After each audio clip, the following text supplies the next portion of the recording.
রাখা অর্ধেক লেখা চিঠি গোলাপের রঙে জমে আছে।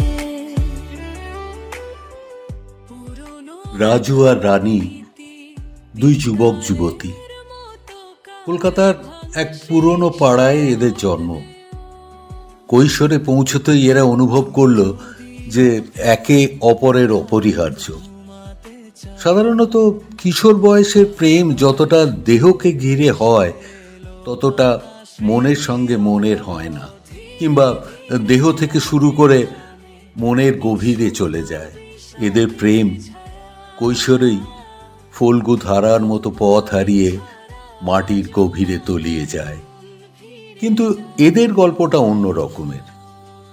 রাজুদের বাড়ি রানীদের বাড়ি থেকে মাত্র কয়েকটা বাড়ি দূরে। খোলা আকাশের নিচে এক ছাদ থেকে আর এক ছাতেই ছিল এদের প্রেমের ব্যাপ্তি। সেখানে শব্দেরা অনুপস্থিত থাকলেও ইশারাই চলতো এদের ভাবের বিনিময়। আসলে সে সময়টা অ্যান্ড্রয়েড ফোন বা কম্পিউটারের সময় ছিল না। মানব সভ্যতা এতটা পথ তখনও পেরোতে পারেনি। তাই প্রযুক্তি বিজ্ঞানকে বুড়ো আঙুল দেখিয়ে এরা নিজেদের ভাষা নিজেরাই ঠিক করে নিয়েছিল। ওদের কাছে প্রেম ছিল ওদের শিশু সন্তানের মতো। ওকে স্বাবলম্বী করাটাই ছিল ওদের প্রধান লক্ষ্য। তাই ওরা দুজনেই নিজেদের ভবিষ্যৎ গড়ার ব্যাপারে মরিয়া হয়ে উঠেছিল। আর প্রেমকে বাঁচিয়ে রাখতেই ক্রমশ পড়াশোনায় ওরা একে অপরের প্রতিদ্বন্দ্বী হয়ে উঠল। মাধ্যমিকে রানী পেল 5 বিষয়ে লেটার মার্কস আর রাজু পেল 4 বিষয়ে। হায়ার সেকেন্ডারিতে রানী পেল 3টে আর রাজু পেল 4 বিষয়ে লেটার। এরপর থেকে ওরা একে অপরের প্রতিদ্বন্দ্বী। তারপর কখন যে সেই প্রতিদ্বন্দ্বিতা ভালো লাগা আর ভালোবাসায় রূপান্তরিত হলো ওরা সেটা বুঝতেই পারল না। এগিয়ে চলা সময়ের সঙ্গে পাল্লা দিয়ে ওদের ভালোবাসার গভীরতায় বেড়ে চলল। এখন রানী কলকাতার মেডিকেল কলেজ থেকে ডাক্তারি পাশ করে কলকাতা থেকে অনেক দূরে এক প্রত্যন্ত গ্রামের হাসপাতালের সরকারি ডাক্তার, আর রাজা একজন স্থপতি মানে আর্কিটেক্ট। দু চোখে শুধু নির্মাণের স্বপ্ন। এখন এদের মধ্যে দেখা সাক্ষাৎ হয় কদাচিৎ। যোগাযোগ আছে, তবে সেটা চিঠিপত্রের মাধ্যমে, আর কখনো কখনো ট্রাঙ্ক কল। কেউ কেউ ভাবে আউট অফ সাইট মানে আউট অফ মাইন্ড, কিন্তু এদের ক্ষেত্রে বলা যেতে পারে উল্টোটাই হয়েছিল। দূরত্ব যত বেড়েছিল ভালোবাসা তত গভীরে প্রবেশ করছিল। সেবার পুজোর ছুটির আগে রানী চিঠি লিখল।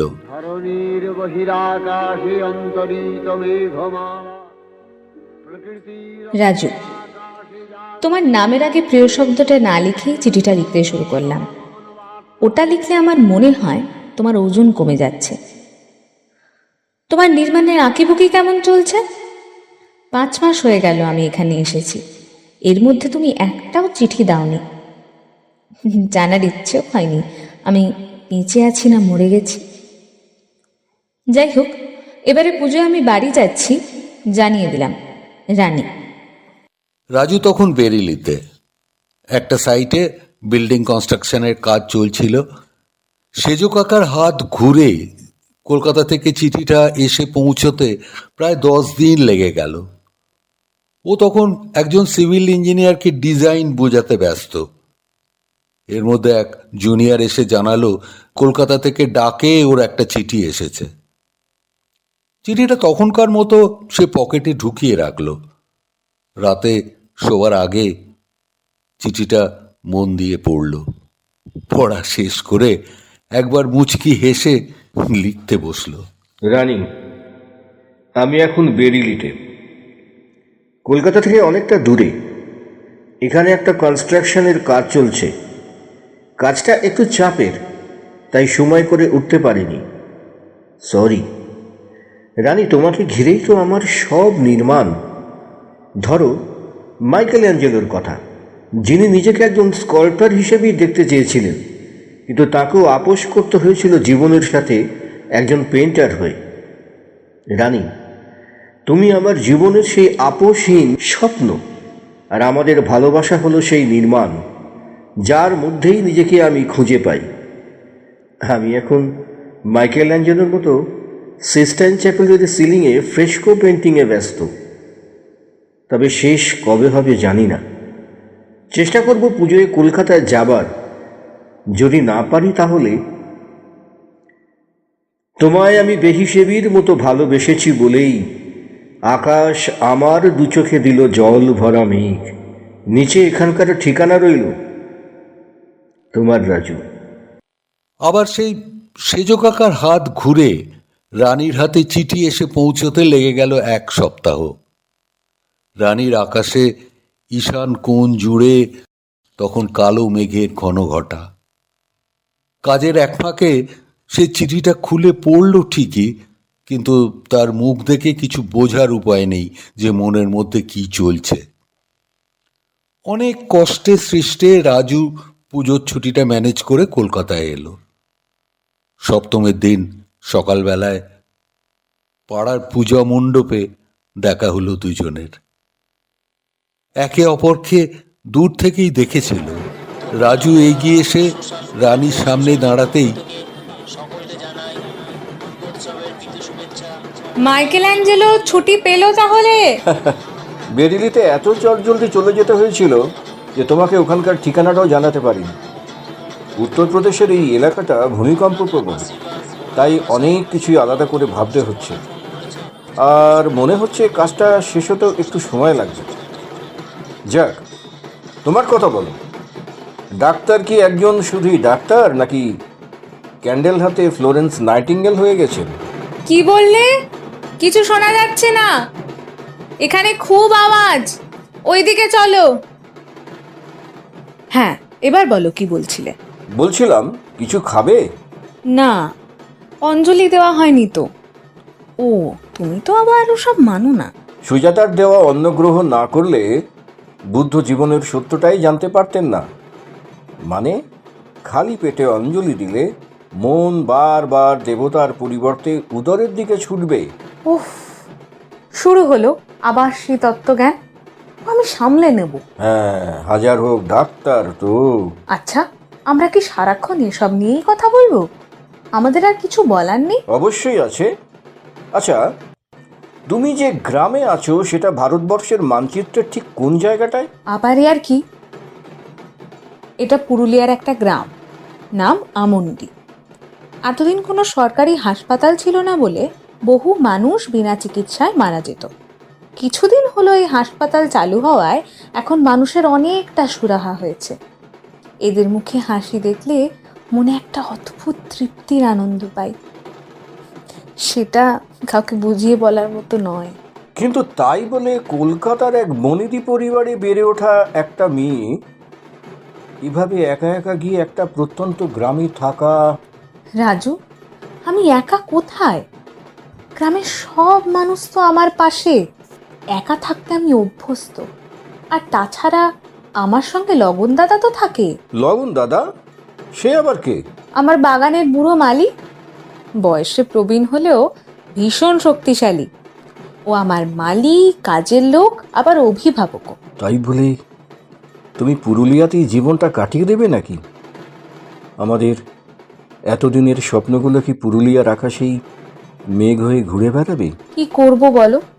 ওদের চোখের দৃষ্টিতে এক মমতাময়ী মায়ের অন্বেষণ। তাকে অবহেলা করি কি করে?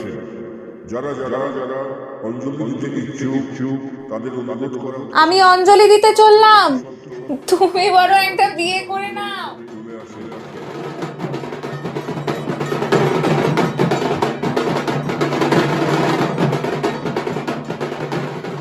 অষ্টমীর বিকেল। রানী কথা দিয়েছে রাজুর সঙ্গে দেখা করবে। রানীর এতক্ষণে এসে যাবার কথা, দেরি করছে কেন? যাক বাবা, ওই এসে গেছে।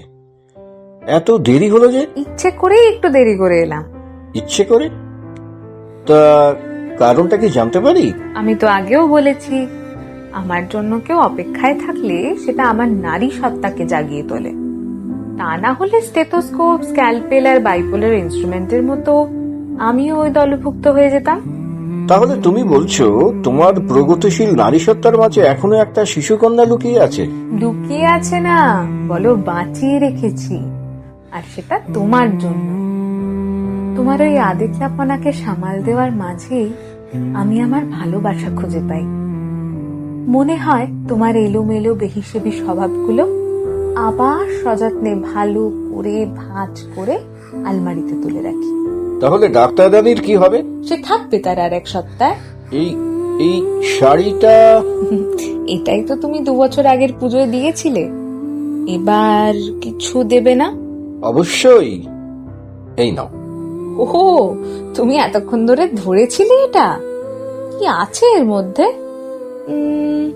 বই? বাহ, নাইস চয়েস।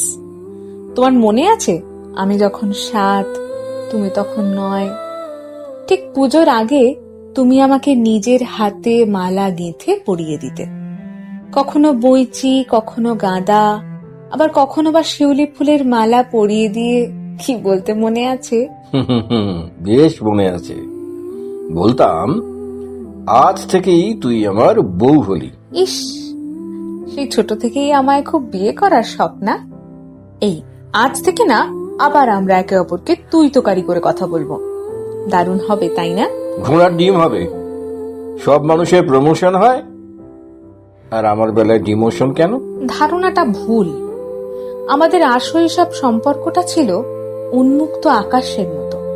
সেটাকে যেদিন তুমি তুমির মুড়োকে মুড়ে দিলে, সেদিন থেকেই সেটা হয়ে গেল জড়ো সড়ো, কিছুটা ভীতু। সেই ছোটবেলা থেকেই তোমার মধ্যে পুরুষ হয়ে ওঠার এক অদম্য ইচ্ছা শক্তি কাজ করে, আর সেই প্রবল ইচ্ছা শক্তি আমাকে নারী বানিয়ে দাবিয়ে রাখতে চায়। প্রমাণ চাও তো দিতে পারি। একবার ঠেলে ফেলে দিয়েছিলে, মনে আছে? আর একবার পুষিয়ে থাপ্পড় মেরেছিলে। এত সব দিন, ক্ষণ, তারিখ মনে রাখো কি করে? আমার তো কিছুই মনে নেই। আজ আমি পুরুষ না হয়ে যদি নারীর মতো আচরণ করতাম, তাহলে কি আমাদের সম্পর্ক আরো গাঢ় হতো? পুরুষ বীর হতে চায়, কিন্তু কখনো কখনো কুশিক্ষা আর অসুস্থ সংস্কারই তাকে অত্যাচারী করে তোলে। শৈশবে পুরুষ আর নারী মুদ্রার এপিঠ ওপিঠ। বয়স বাড়ার সাথে সাথে তাদের মেরুকরণ হয়ে যায়। এটাই তো প্রকৃতির নিয়ম, আর সেই নিয়ম থেকেই সৃষ্টি নতুন প্রজন্মের। তুমি বা আমি কেউই তার থেকে আলাদা নই রানী। তাহলে আমরা তুই তোকারি করব না। বেশ, তোমার কথাই থাক। আচ্ছা, আমরা কোথায় যাব বলো? আমি কিন্তু প্যান্ডেলে ঘুরে ঘুরে ঠাকুর দেখতে পারবো না। এক জায়গায় বসে সুখ দুঃখের কথা বলে সময় কাটাবো। বেশ, তাই হবে, চলো। ভিড়ের মাঝে আলাদা লাগে আমাদের সংসার। চুপচাপ চোখে স্বপ্ন নামে ধীরে ধীরে আজ তোমার হাসিতে খুঁজে পাই আমার সব সাজ।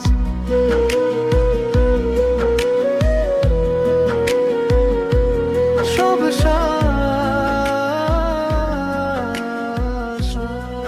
নবমীর সকালে রানীদের বাড়িতে রাজার নিমন্ত্রণ।